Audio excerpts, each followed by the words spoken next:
The show where there are no penalties, nothing is offside, and everything is fair game. This is The Gloves Are Off.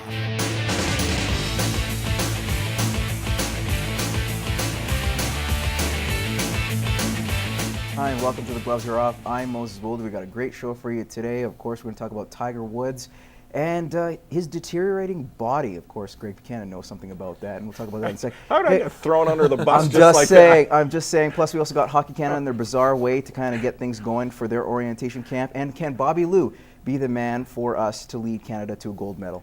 But this guy's a gold medal, despite your injuries. Yeah. Greg Buchanan, how are you?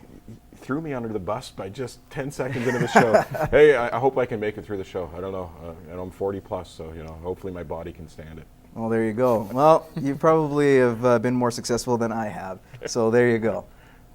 Kyle Galliver, speaking of guys who've been very successful, glad to have you on. Kyle Galliver, of course, New Cap Sports, weekend guy, great personality, and is also looking for revenge. He lost over under to you, 3-2, by the way. Yeah, I don't beat a lot of people. Well, that makes me feel good. Yeah. Well, there might be hope. But you know what? There might be hope for the Bobcats this year. Of course, they didn't really have a chance to beat a lot of teams last year. Had that really, really slow start. Didn't get a win in September.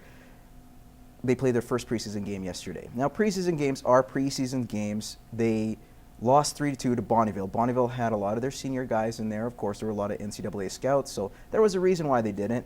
And of course, the Bobcats understood. But if you look at the young group they had, a bunch of 16-year-olds, 17-year-olds on the Bobcats team, it looks pretty good. They came back, down 3-0, made it a game, were physical when needed to be. Now, do you see these positive signs going forward and maybe see a team that can make the playoffs? I hope so. Gary's a great guy. I've known Gary for a long time before he even came to Lloyd with Camrose. I'd love to see him do well. They're going to be a younger team. He has to get younger. He takes over this team, and they're too old. And they're not up at the top of the league. So right now, he has a team that he can really mold into what he wants. This team's not going to outscore it. They're not going to win a lot of 5-4 games, 6-5 games. They're going to hopefully win a lot of 3-2 games. They're going to have to work for everything they get.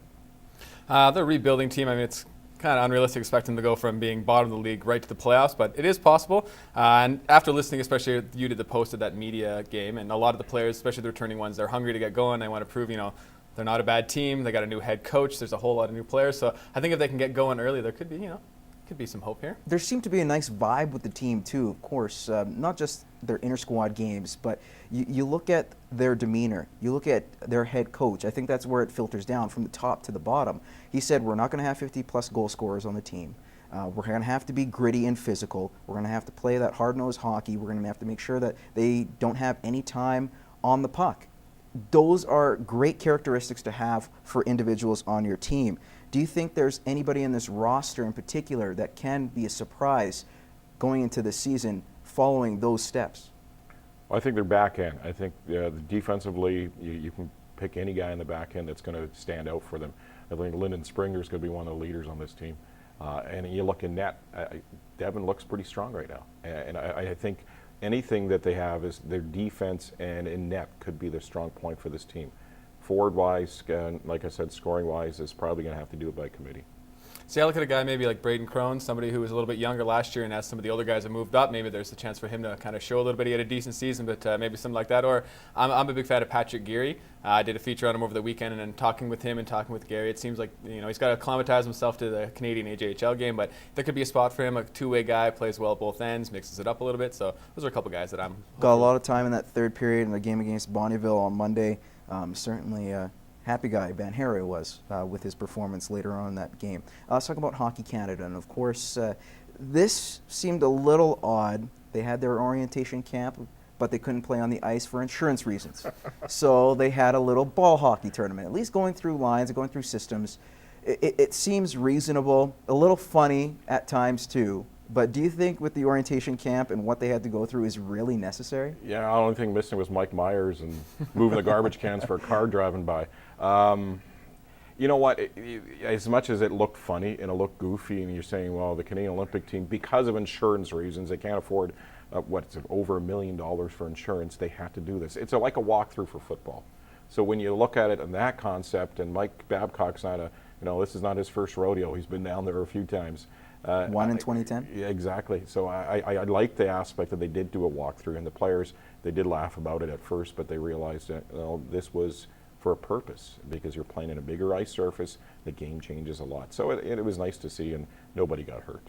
Well, I think it's important just to get the players together, I mean, before the season starts, because once the NHL gets going, I mean, it's going to be focused on your team, but it's even kind of like when you're getting ready to go back to school. All summer, you know school's coming, but it's not until you start buying those school supplies that you're like, all right, it's school time. I think it's kind of the Olympics. Like, everyone knows, okay, Olympics are coming in 2014, but, oh, now I'm at the camp. Like, this is more real. They're doing walkthroughs, like potential line mates even. So I think it's good just to kind of get the players in the Olympic mindset. The best part about it was because it was funny. You had Ryan Getzlaf say, I think Babcock talks to his family like this all the time when it comes to lines or getting everything done. I thought it was a humorous line. One guy who was actually quite humorous through a bad situation was Roberto Luongo.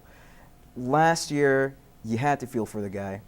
The way he was treated by his GM, the fans at times. But he seemed to win them over with his humor, which was very therapeutic to him. Of course, he said that in his TSN Stories feature with James Duthie.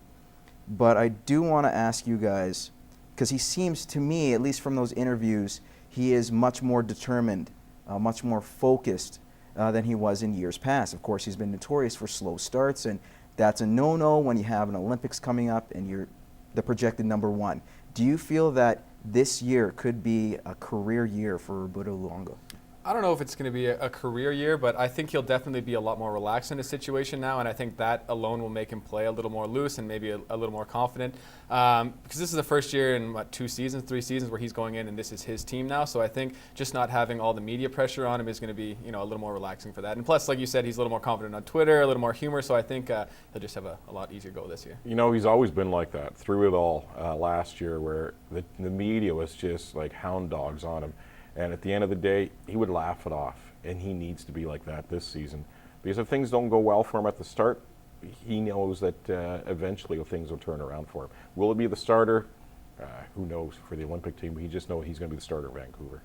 And I think that's where it is, baby steps and move on. All right, we're going to take a quick commercial break. When we come back, we're going to talk about Kavis Ree and the 1-7 Eskimos. Is his job on the line in the next 2 weeks? We'll tell you coming up.